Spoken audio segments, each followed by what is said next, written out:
Argue करने का उनका तरीकेकार था। जबकि अदर साइड मियाँ साहब भी शर्मा आ गए और उनको कैंसर हुआ, तो मियाँ रज़ाक साहब आज भी हयात हैं। अब उनका काम कम हो गया, उन्होंने काम कम कर लिया, लेकिन टैलेंट के हिसाब से बहुत फर्क था दोनों में। लेकिन देवर पैरेलल। जो मैं आपको जो चीज बताने की कोशिश कर रहा हूं कि ऐसा नहीं है कि आपने अगर 700 में से 350 नंबर लेके आपने लॉ कर लिया तो आप आगे नहीं जा सकते। आप जा सकते हैं।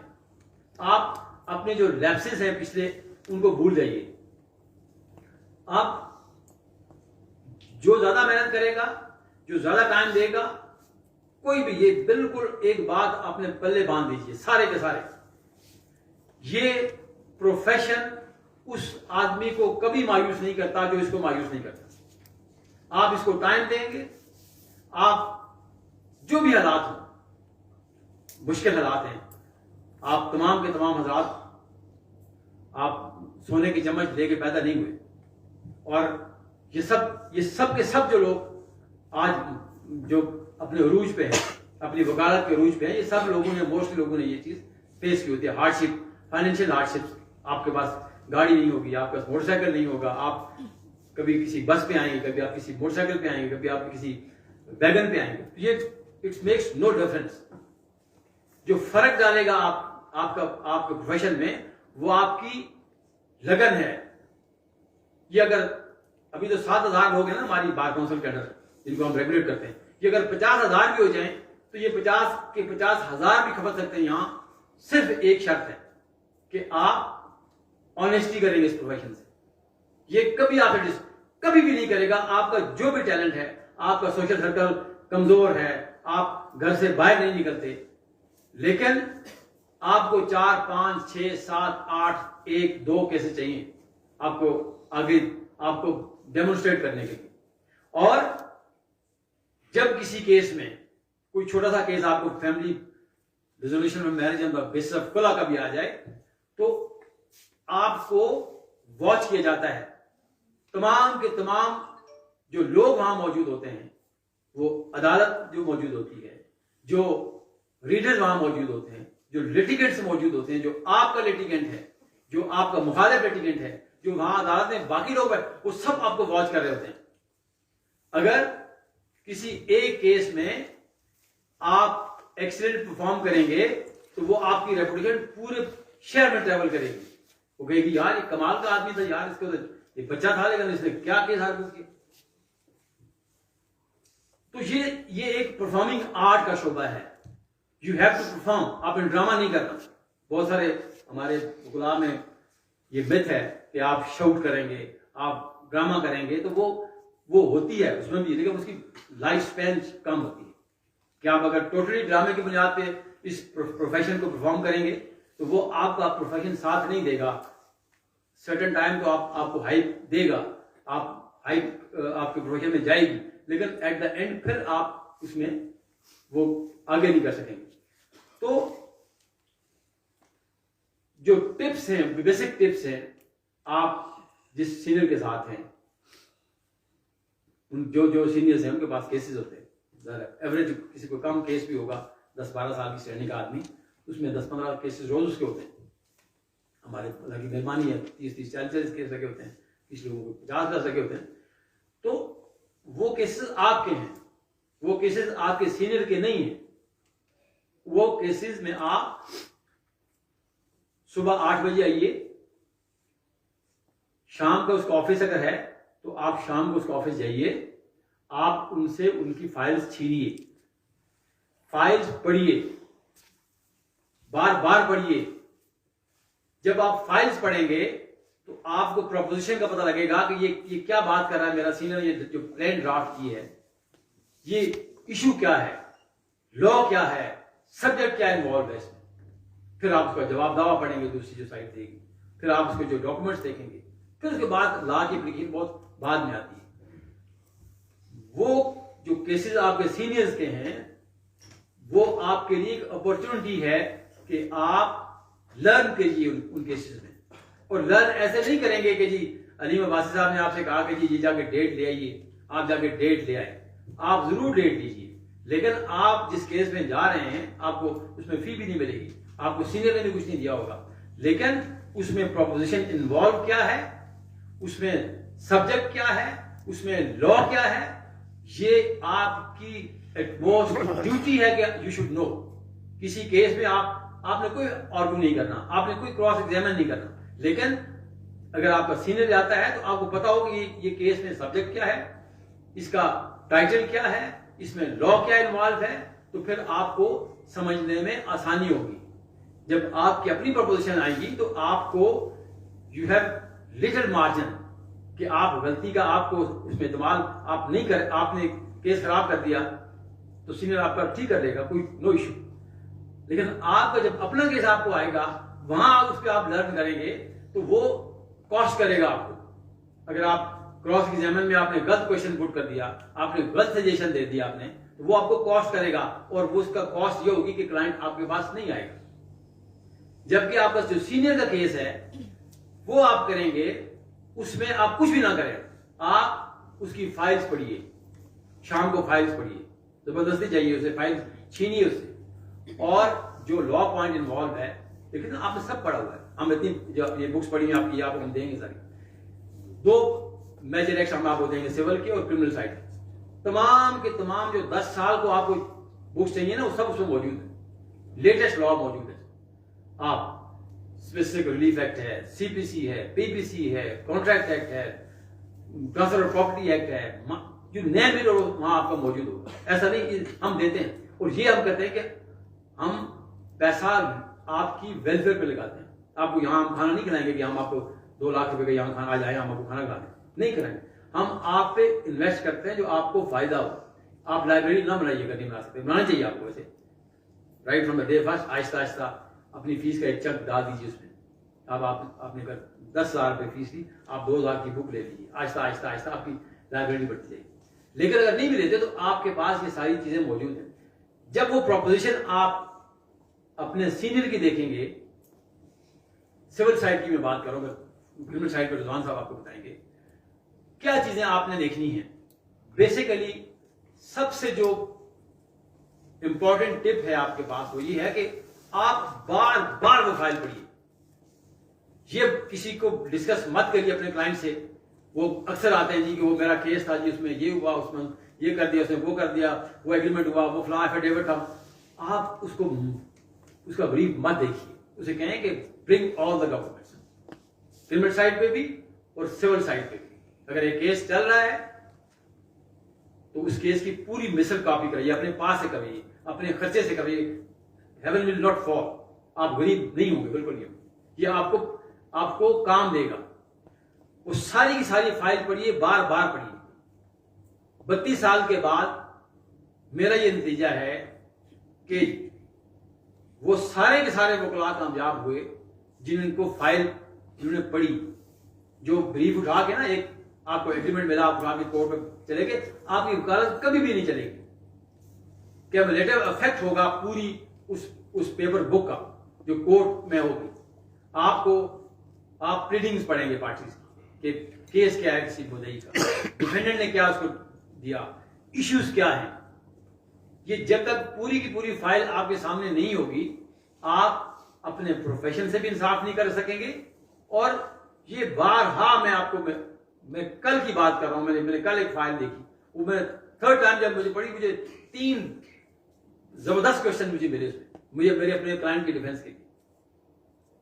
आप ये उस तरह का देखा ना, जैसे करते क्या है हमारे भाई लोग, जो क्लाइंट से कहता है जी ये बात करनी, वो बात करता है सर बड़ा जुल्म हुआ है, बड़ी ज्यादती हुई है, बहुत गरीब है। This is not your domain, ये आपका मैंडेट नहीं है। ये रोना, ये धोना, ये काम क्लाइंट का है, आपका काम नहीं है। आपका क्लाइंट काम ये है कि हुजूर वाला ये प्रोपोजिशन इन्वॉल्व है, ये स्टैट्यूटरी लॉ है, ये कोडिफाइड लॉ है, ये जजमेंट्स हैं हाई कोर्ट, सुप्रीम कोर्ट की, जिसपे ये सेटल्ड प्रिंसिपल्स हैं। This is your job, your domain. That's why the people are engaging you. इसलिए कि आप वो काम तो वो भी कर सकते हैं सर। फैक्चुअल एस्पेक्ट पे वो सारे काम कर सकते हैं। और क्लाइंट को सुनिए, उसका ब्रीफ, वो बहुत सारी इररिलेवेंट बातें करता है, बहुत सारी बातें उसकी। आप जब आप 10-15 साल की स्टैंडिंग आप होगी, आप समझेंगे ये तो फजूल बातें करता है, लेकिन अभी आपको सुनना है उसको। अभी चूंकि आप और वो एक ही स्टेज के लोग हैं, आपने मेजर एक्ट पढ़े होंगे, आपने स्टैट्यूट पढ़े होंगे, लेकिन जो जो इंटरप्रिटेशन है लॉ की, जो एप्लीकेशन है लॉ की, वो आपको इतनी उसकी और आपकी परसेप्शन तकरीबन एक तरह की है। उसको सुनिए, वहां से फैक्ट्स गैदर कीजिए। कानून में दो चीजें इंपॉर्टेंट होती हैं, लॉ एंड फैक्ट। आपने कहा ना, सुना होगा कि ये फलां proposition is question of fact है, क्वेश्चन ऑफ लॉ है। कुछ क्वेश्चन ऑफ लॉ होते हैं, कुछ क्वेश्चन ऑफ फैक्ट होते हैं। इसी पे बुनियाद है सारी सिविल लिटिगेशन की। जो लॉयर वेल वर्स्ड होगा फैक्ट्स में, उसका अगर लॉ कमजोर भी होगा तो वो संभाल लेगा अपने ब्रीफ को। लेकिन ये हो नहीं सकता कि आपको फैक्ट्स, आप हर रोज आपको अदालतें ग्रिल करेंगी। आप, ये सिन है। लॉ का ना होना सिन नहीं है, फैक्ट्स का लॉयर को ना पता होना ये सिन है, जुर्म है। ये आपको ग्रिल करेगी कोर्ट्स, हायर कोर्ट स्पेशली। आपको वहां उनके पास टाइम नहीं होता, वो कहते हैं जी बताइए डिसीज किस दिन फोत हुआ, ये बताइए एग्रीमेंट टू सेल किस डेट का है, ये बताइए टारगेट डेट कब थी स्पेसिफिक परफॉर्मेंस के सूट में। ये ऑल फैक्ट्स जो है ना आपको टिप्स पे होने चाहिए। आपको इस काम कम है ना, दिमाग फ्रेश आप, ये आपको एक ब्रीफ बनाइए। जब भी दो तरीकेकार है सिविल साइड पे। सबसे पहले अगर आप मुद्दई के वकील हैं तो आपने, मैंने जैसे आपका अर्ज किया कि आप उनसे फैक्ट्स लेंगे सारे। मिसाल के तौर पे एक एग्रीमेंट टू सेल है ए का बी के साथ। ए आपका क्लाइंट है, वो कहता है जी बी ने मुझे प्रॉपर्टी बेची, इतने पैसे लिए, अब मेरे नाम ट्रांसफर नहीं करना। तो सबसे पहला काम आप देखेंगे कि आपको लॉ कौन सा इन्वॉल्व है, स्टैट्यूट कौन सा इन्वॉल्व है, किस कानून के तहत आप सूट फाइल करेंगे। अर्जियां नहीं होती अदालत में, दरख्वास्तें नहीं होती अदालत में। कोई एप्लीकेशन भी देंगे ना, वो कानून के तहत देंगे, उसके पीछे कानून इन्वॉल्व होगा। 39(1)(2) की है, 151 की है, 711 की है, क्यों नेम इट। कोई ऐसी दरख्वास्त आप दे नहीं सकते जिसकी कानून या सिविल प्रोसीजर कोड उसकी बैकिंग नहीं कर रहा। तो सबसे पहले काम आपने करना यह है कि कौन सा लॉ एप्लीकेबल है। आप देखेंगे, आप स्पेसिफिक रिलीफ एक्ट निकालेंगे। स्पेसिफिक रिलीफ एक्ट में इंजेक्शन के डिफरेंट सेक्शंस हैं, स्पेसिफिक प्रॉमिस के डिफरेंट सेक्शंस हैं, कैंसिलेशन ऑफ एग्रीमेंट के डिफरेंट सेक्शंस हैं। उस सेक्शन को आप पढ़ेंगे, उसके फॉरेन कमेंट्री पढ़ेंगे। जैसे आप लॉ साइट्स भी आपको बहुत सारा काम आसान होगा, लाइब्रेरी भी करनी भी जाते, तो आप जो मेजर एक्ट में कमेंट्री में आपको बहुत सारा चीजें पता लग जाएंगी कि स्पेसिफिक परफॉर्मेंस का सूट मैं फाइल करूं, मैं मुद्दई की तरफ से फाइल करूं, तो मैं क्या करूं कि मेरे मुद्दई का केस साबित हो जाए। वो लॉ को आपको पता होगा तो आप उसको अप्लाई करेंगे ना। आप जब प्लेन ड्राफ्ट करेंगी तो आपके दिमाग में सारा फैक्ट्स तो होंगे जो आपको बताएगा जी कि फलां तारीख को एग्रीमेंट हुआ, फलां को मैंने इतने पैसे दिए, फलां को इसने इनकार किया, वो सारी चीजें आपको देगा, वो आपको आपके डॉक्यूमेंट्स होंगे। लॉ आपने अप्लाई करना, ये क्लाइंट का काम नहीं है। यही मिसकंडक्ट है। अगर आप करेंगे उसको आंखें बंद करके दरख्वास्त अर्जी की तरह लिख के भेज देंगे तो वो आप जुल्म करेंगे, आपका मिसकंडक्ट होगा। आपको खुद नहीं पता, आप अपने किसी सीनियर के पास चले जाइए। आपका सीनियर नहीं है तो किसी और के पास चले जाइए, किसी दोस्त के पास चले जाइए जिसने इस तरह पेश किया हो। लेकिन कभी भी ऐसा मत कीजिए पैसों के लिए। क्लाइंट्स का देखें, क्लाइंट को नहीं पता होता। अब आपने बहुत सारे दोस्तों ने टाइयां पहनी, और ये भी आपने गलत किया। कोई दोस्त हमारे नजर आ रहे हैं, black ties you don't have. आपको पता देखें ना, बेसिकली आप एक प्रोफेशन में जा रहे हैं, you have to be disciplined. ये बार काउंसिल जो है, मैं आपको उस तरफ में बाद में आता हूँ सीपीसी वेबसाइट पे। देखिए ना, आज कुछ यूनिफॉर्म में भी दोस्त नहीं है, कुछ यूनिफॉर्म में ब्लैक टाई में है, तो ये आप नहीं पहन सकते। ब्लैक टाई का मतलब है कि मुझे इस बार काउंसिल ने, मुझे पाकिस्तान बार काउंसिल ने सुप्रीम कोर्ट का लाइसेंस दे रखा है, that's why I am wearing this black tie, otherwise you can't. जब आप इसका ख्याल नहीं करेंगे, हम आपको इंटरव्यू में मैं अगर कोई देखूंगा कि कोई ब्लैक टाई में आएगा, मैं उसको इंटरव्यू लूंगा ही। और ये मिसकॉन्डक्ट है कि आप इंटरव्यू देने जा रहे हैं, आप वकील हैं नहीं, आपको वकील प्रिटेंड कर रहे हैं। आप जब फिरेंगे लोगों को तो लोग आपको वकील समझेंगे ना। तो लोगों को नहीं पता होता कि सब के सब वकील इनके एक्सपर्टीज क्या है। ये काली टाई जब आप पहन लेते हैं तो आप एलिवेट हो जाते हैं एक जगह, तो लोग आप पे ट्रस्ट करते हैं, आपकी अपनी पर्सनैलिटी भी अपलिफ्ट होती है। बहुत फर्क पड़ेगा आपको जब आप अपने माशरे में अपने माशरे में फिरेंगे, अपने मोहल्ले में फिरेंगे, अपने एरिया में फिरेंगे, तो बहुत आपको भी फर्क लगेगा और लोगों को भी फर्क लगेगा। तो आपके कॉन्डक्ट के हवाले से ये टाई, ये काला कोट आपको देती है बार काउंसिल। 2015 तक कानून ये था कि बार काउंसिल के क्लचेस में आप तब तक होंगे जब आप प्रोफेशनल मिसकंडक्ट के मुर्तकब नहीं होंगे, तब होंगे जब आप प्रोफेशनल मिसकंडक्ट के मुर्तकब होंगे। आपका अदर कंडक्ट जो है हमारे डोमेन में नहीं था, बार काउंसिल के डोमेन में नहीं था। Now after the amendment in 2015, your every conduct is subservient to the bar council, whether you are in the bedroom, whether you are in your street, whether you are in a wedding hall, your each and every conduct has to be gauged by the bar council. We can, और दो इदारे हैं जिनके पास सो मोटो powers है, एक supreme court of Pakistan और एक bar council है। बार काउंसिल है provincial bar council, Pakistan bar council. ये दो इदारे हैं पाकिस्तान में जिनके हाई कोर्ट के पास भी शो मोटो पावर्स नहीं है। आपको कहने का मकसद ये है, आप हमारे बच्चे हैं, हमने बहुत कोशिश की, ये कमाल की बार काउंसिल हमने बनाई, हमने वो सारा कल्चर खत्म किया, दोस्ती का, वो यारी का, ये यार है इसको फोन कर दो, ये इसको पास कर दो, इसका मिसकॉन्डक्ट है इसको बरी कर दो, बिल्कुल नहीं करते।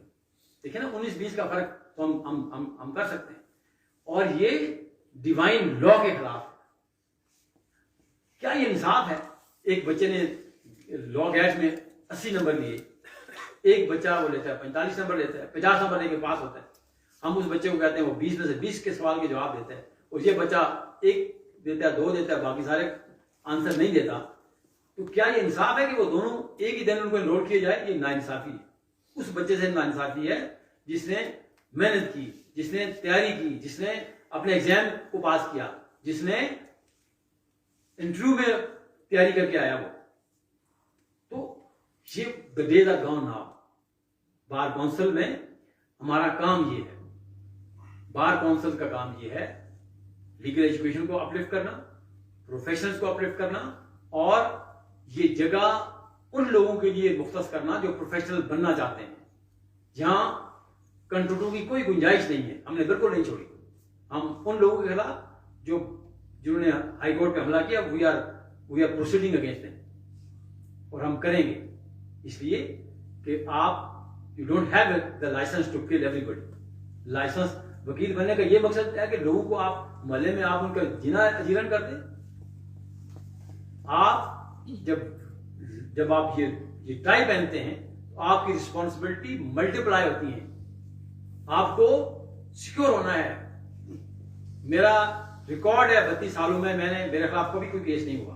मेरा रिकॉर्ड है 32 सालों में, मैंने कभी किसी को नहीं कहा, मुझे किसी चौक में रोका कि आपने ये वायलेशन की सिग्नल की। मैंने कभी नहीं कहा कि मैं वकील हूं। मैंने कहा जी आप जो मेरा वो, आप जब वकील बनते हैं तो आप मजीद रिस्पॉन्सिबल हो जाते हैं। आपको लोग देखते हैं, आपको लोग देखे ना। हमें जो 2010 की अदलिया तहरीक थी, हमने एक लेवल पे लेके गए लॉयर्स मूवमेंट को, हम लॉयर्स के पिटिशनर को, लेकिन उसके जो नेगेटिव इफेक्ट्स ये हुए कि लॉयर्स ने बदमाशी शुरू कर दी।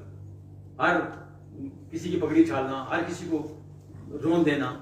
ये आप इसलिए वकील नहीं बनाएंगे हम आपको कि आप जाके अपने चचा के खिलाफ झूठी एफआईआर दर्ज कराएं, आप मोहल्ले में जाके न्यूसेंस पैदा करें, आप जाके थानों में लोगों के गिरबान पकड़े। हम ऐसा कभी नहीं अलाउ करेंगे। और आपका every conduct as a human being that is subject and subservient to the bar council. हम कोई भी बात, अगर हमें पता लगता है कि मिस्टर बी ने ये किया, आज वहां जाके इसने एक एएसआई को गिरबान से घसीटा, तो वो वी कैन टेक एक्शन। तो इसलिए आपसे गुजारिश ये है, ये सब कहने का मकसद ये है कि हम, ये आपके अपने इंटरेस्ट में है, इस प्रोफेशन के इंटरेस्ट में है। ये मैंने आपसे कहा ना कि पंजाबी में यूज करता है कि this profession not for the contractors, कि जी जो आए जी 11 बजे आए, गर्लफ्रेंड पहन के, ब्रांडेड शूट्स पहन के आए, वकालत के उनको गलत बेना पता हो, उनके पास पैसा और वो कहें जी कि हम इसको इस्तेमाल करें, कल एक प्लॉट पे कब्जा करें और कहें जी कम फॉरवर्ड जी मेरे दोस्त साथ मेरे साथ चलें। ऐसा हम नहीं होने देंगे, हम नहीं, आपको नहीं करेंगे और हम होने भी नहीं देंगे। इसलिए कि you are not the stakeholder of this, आप स्टेक होल्डर नहीं है इस सारे अदल के निजाम के। लॉयर ये समझते हैं कि we are stakeholders, you are not the stakeholders. वो अवाम है, वो गरीब लोग हैं जो स्टेक होल्डर्स हैं, जिनके लिए आप वकील बन रहे हैं, जिनको आपने इंसाफ दिलाना है। ये देखे ना, ये मनी मेकिंग बिल्कुल एक छोटा सा चंक है इसका। अगर आपने वकील बनना है, पैशन के साथ वकील बनना है, तो ये कमाल का प्रोफेशन है। ये अल्लाह का जो इख्तियारात हैं, ये वो आपको तजवीज करता है अल्लाह ताला, इंसाफ करना। आप देखें ना, अब जिस फील्ड में आप जाएंगे, आप बिल्कुल बादल की तरह आजाद होंगे। ये आपने कुछ सेल्फ इम्पोज रिस्ट्रिक्शन तक रखनी है अपने ऊपर, आपने कि आपने गलत काम नहीं करना, आपने टोटी नहीं करनी, आपने थानों से केसेस नहीं लेने, आपने जजेस के नाम के पैसे नहीं लेने, आपने आईयूज के नाम के पैसे नहीं लेने, आपने दूसरी पार्टी से पोलिंग नहीं करनी आपने। और वकील सिर्फ वो होता है जो एक प्रोसेस के साथ जाएगा आगे। जो एक देखिए ना रिले रेस होती है, वो एक आप सोटी पकड़ाते हैं किसी को, दूसरे को देता है, वो जब सर्कल कंप्लीट होता है, जो जीता है वो विनर होता है। ऐसा नहीं हो सकता कि मैं अपनी वो जो स्टिक है वो मैं लेके मैं बीच में से क्रॉस करके मैं एंड पे चला जाऊं, तो वो I am not in the competition. जब आप कंपटीशन में हैं तो इसके तमाम नॉर्म्स के साथ, इसके तमाम एथिक्स के साथ आप इसको अडॉप्ट करेंगे। और legal practitioner bar council act में देयर आर प्रोविजंस, वो आपका कैनन ऑफ प्रोफेशंस को पढ़िए, सब पढ़िए उसको। हम आपसे क्वेश्चन भी करेंगे यहाँ जब आप आएंगे इंटरव्यू के लिए, हम आपसे पूछेंगे कि क्या legal practitioner bar council act में जो कैनन ऑफ प्रोफेशंस हैं, जो कंडक्ट आपका जो पूरा वहां लिखा क्या, you can do this thing, you can't do, ये आप नहीं कर सकते, सब कुछ वहां हमने लिखा हुआ है, कोडिफाइड। वो हम आपसे पूछेंगे। फिर आपको हमने हमारी वेबसाइट पे जाइए, हम 40 जजमेंट्स हमने रखी हैं, कमाल की जजमेंट्स हमने बहुत अनक्रेजी की, उसमें हमने बहुत सारी जजमेंट्स आपको दी। देखिए ना, आप गैजेट्स में लगे रहते हैं, दोस्तों से चैटिंग करते हैं, रात को ये नई पोद आई जो मेरे बच्चे भी हैं, तो 3 बजे तक मैंने उनसे कहा ये तो बिल्कुल अजीब सा काम है। देखे ना, ये आपकी सेहत तबाह हो जाएगी। दिन का सोना और रात के सोने में जमीन आसमान का फर्क है। आप नेचर के खिलाफ जाएंगे, आप सो जाइए 11 बजे 12 बजे मैक्सिमम। रात को आपका काम है, ये काम नहीं है कि आप सारा रात कभी भी आप वकालत नहीं कर सकेंगे। अगर आप 4 बजे सोएंगे, 3 बजे सोएंगे, तो वो 40 जजमेंट्स आप पढ़िए। वो हमने मुख्तलिफ सब्जेक्ट्स पे, हमारे वेबसाइट पे बात पे जाइए आप, वो मुख्तलिफ सब्जेक्ट्स पे हमने आपको सजेस्ट की हुई है, जिसमें प्रिंसिपल वहां डिफरेंट प्रिंसिपल सुप्रीम कोर्ट ने उसमें दिए कि जी फलां जो भी केसेस में, मुख्तलिफ केसेस नॉर्कोटिक्स में, वो हम आपसे पूछेंगे। आप देखें ना, बेसिकली जब भी आपका इंटरव्यू, मुझे नहीं पता कब आपका होगा, कब आपका टर्न आएगी, लेकिन ये आपको कोई रोकेगा नहीं कि आप उनसे क्यों पढ़ें। आप पढ़िए उनसे, उसके अलावा भी पढ़िए, लेकिन उसमें फायदा आपको ये होगा कि वो जब 40 जजमेंट्स आप पढ़ेंगे, तो उन 40 जजमेंट्स में आपको बुनियादी चीजें जो लॉ के, जो आपको 5-7 साल में जो लॉ का नो हाउ चाहिए, वो आपको सारी वहां मिल जाएगी। वो हमने इस तरह उनको हमने उसको उनका इंतखाब किया। दूसरी बात ये थी, अब सिविल साइड पे मैं आपसे बात कर रहा था। एक तो आप सीपीसी को पढ़िए, रोज पढ़िए, कानूनी शहादत को रोज पढ़िए। क्रिमिनल साइड पे काम करने वाले सीआरपीसी को रोज पढ़िए। जब बार बार पढ़ेंगे तो आपको बिल्कुल बार बार नई चीजें लगेंगी। देखिए ना, आप डिसिप्लिन में काम करेंगे, आप चीजें तय करके काम करेंगे। आप देखिए कि आज आपने 2 घंटे देने हैं, आपने पीपीसी को देने हैं,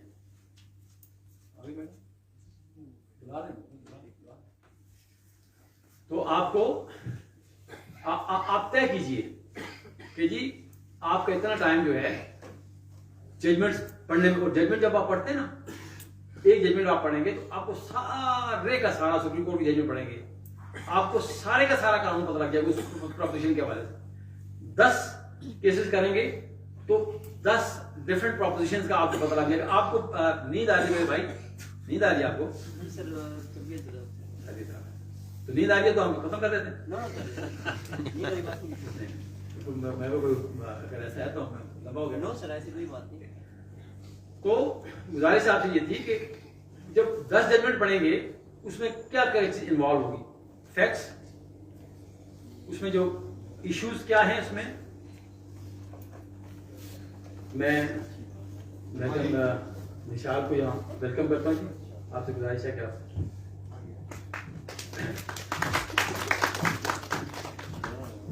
आज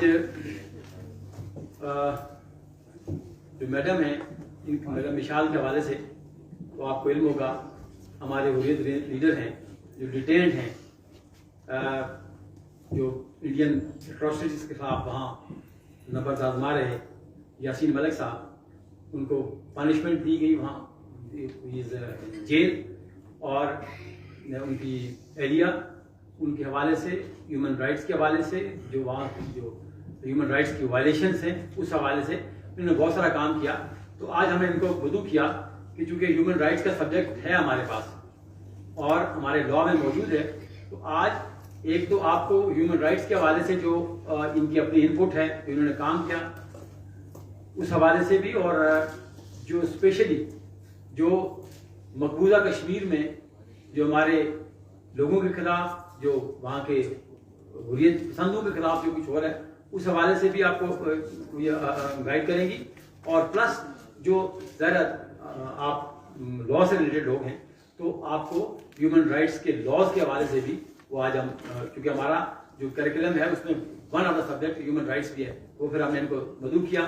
तो इनका बहुत शुक्रिया मैडम का कि आप यहाँ तशरीफ फरमा हुई। तो मैं बस 5-7 मिनट करने के बाद फिर आपको नंबर देंगे। गुजारिश ये है कि मैं सिविल प्रोसीजर कोड के हवाले से आपसे बात कर रहा था कि एक जब प्लेंट आप ड्राफ्ट करेंगे, प्लेंट ड्राफ्ट करने के बाद उसके जब दूसरी पार्टी आएगी उसको जवाब दाखिल करेगी, प्लीडिंग्स कहते हैं दोनों से, और जब प्लीडिंग हो जाएंगी उनके बाद एक इश्यूज का बड़ा इंपॉर्टेंट होता है। इश्यूज मींस कि 2 प्लीडिंग्स हैं, एक साइड जो प्लेंटिफ की है और डिफेंडेंट की है। अब जो डाइवर्जेंट इश्यूज हैं, जो डिफरेंस है उनमें कि जी what court has to adjust, what court has to try, वो क्वेश्चन फॉर्मुलेट करेगी कोर्ट, और उनको हम इश्यूज कहते हैं। और जो फाइंडिंग्स कोर्ट देंगी वो फाइंडिंग्स उन इश्यूज के हवाले से देंगी कि जी ये कंट्रोवर्सी है, प्लेंटिफ की कंट्रोवर्सी ये है, डिफेंडेंट्स को इस तरह रिवर्ट कर रहा है, तो ये एक जो इशू फ्रेम होगा वो आप उस इशू की बुनियाद पे आप एविडेंस डील करेंगे, और उस इशू का ऑनर्स होगा। अगर आप if you are counsel of the plaintiff, तो जो ऑनर्स आप पे होगा, you have to prove that, you have to discharge that onus. अगर वो डिफेंडेंट की तरफ होगा तो defendant has to discharge that onus. फिर उसके बाद एविडेंस की स्टेज आती है, और जब एविडेंस की स्टेज आती है उससे पहले सिविल प्रोसीजर कोड में सिविल केसेस के हवाले से 2 बड़ी इंपॉर्टेंट चीजें हैं। एक वो डॉक्यूमेंट्स जो आप एनेक्स करेंगे इस प्लेंट के साथ, उसकी एक अलग लिस्ट होती है। एक वो डॉक्यूमेंट जो आपके पोजीशन में नहीं होते, जो आप गैदर करते हैं किसी इदारे से, वहां से आप मंगवाते हैं, वो लिस्ट ऑफ रिलायंस कहते हैं उनको, ये सारे कवानीन में मौजूद है। और होता क्या है कि हमारी लॉयर्स की नेग्लिजेंस की वजह से आपको क्लाइंट आपको डॉक्यूमेंट दे देता है। जब आप उसका ब्रीफ तैयार करते हैं तो आप उससे पूछते हैं कि जी जब आपको ब्रीफिंग देता है तो आप का ये काम है कि आप जो डॉक्यूमेंट्स आपको रिक्वायर्ड हैं, जो डॉक्यूमेंट वो आपको देगा, जो डॉक्यूमेंट उसके पोजीशन में नहीं है, जो डॉक्यूमेंट सीडी के पास हैं, जो डॉक्यूमेंट पुलिस स्टेशन के पास हैं, जो डॉक्यूमेंट किसी और इदारे के पास है, वो डॉक्यूमेंट आपको तो नहीं देगा, वो रिलायंस में डालेंगे आप। और कस्टोडियन उसके बाद जो बहुत इंपॉर्टेंट चीज है वो कानूनी शहादत आपका अप्लाई करेगा। कानूनी शहादत क्या, को रोज पढ़िए, बार बार उसको पढ़ें, ये सारी की सारी प्रैक्टिस आपकी कानूनी शहादत के तहत होगी। How can you produce a document? आप आंखें बंद करके देखिए ना प्रैक्टिस यहाँ बहुत ज्यादा है कि people used to exhibit documents in their statement. A counsel is debarred under the law to file any such document because the advocate is not a witness. ये counsel witness नहीं होता. Witness को custodian का record होता है या आसरा का रिकॉर्ड होता है. ये कहाँ से आपको बातें मिलेंगी? ये सारी की सारी मिलेंगी आपको कानूनी शहादत से. आपको एक प्रोपोजिशन देता हूँ कि एग्रीमेंट टू सेल है, ए सूट फाइल करता है स्पेशल प्रॉमिस का, बी आगे उसको डिनाई करता है, उसको कि जी मैंने that is a fourth document, मैंने साइन नहीं किया. आप प्लेंटिफ काउंसिल है, जब आप कानूनी शहादत नहीं पढ़ेंगे तो आप वो केस साबित कर ही नहीं सकते.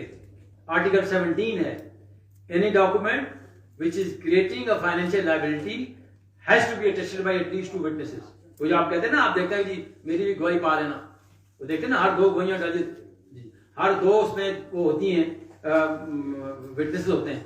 ये कंप्लायंस लॉ की है, आर्टिकल 17 की कंप्लायंस है. इसे कॉन्सिक्वेंस 79 में दिया गया कि when a document, when law requires a document has to be proved by the 2 witnesses, that has to be proved.